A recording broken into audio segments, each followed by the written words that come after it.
ప్రభుత్వం నుంచి నిధులు తెచ్చుకోవాలి. ఇది భారతీయ జనతా పార్టీ ట్రెజరీ నుంచి ఇవ్వడం లేదు, కేంద్ర ప్రభుత్వ ట్రెజరీ నుంచి ఇవ్వాల్సి ఉంది. ఇది ఫెడరల్ స్ట్రక్చర్ ఉన్న ప్రభుత్వము, యూనియన్ ఆఫ్ స్టేట్స్. వివిధ రాష్ట్రాలతో కూడుకున్న కేంద్ర ప్రభుత్వం వివిధ రాష్ట్రాలకు ఇవ్వాల్సిన నిధులను ఖచ్చితంగా ఇవ్వాల్సిందే. రాజకీయ పక్షపాత వైఖరితోనే నిర్లక్ష్యం వహించిన లేకపోతే అన్యాయం చేసినా ప్రస్తావించడానికి పర్యటన చేయాలి. మన అంశాలను వాళ్ళ దృష్టికి తీసుకెళ్లకుండా రాష్ట్రానికి నిధులు వస్తాయనో అనుమతులు వస్తాయనో ఫామ్ హౌస్లో పండుకుంటే రాష్ట్ర ప్రజలకు ప్రయోజనం ఉండదు.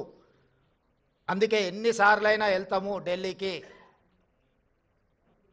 తప్పకుండా ఢిల్లీ నుంచి రాబట్టుకోవాల్సిన నిధులను అన్నిటినీ రాబట్టుకుంటాము.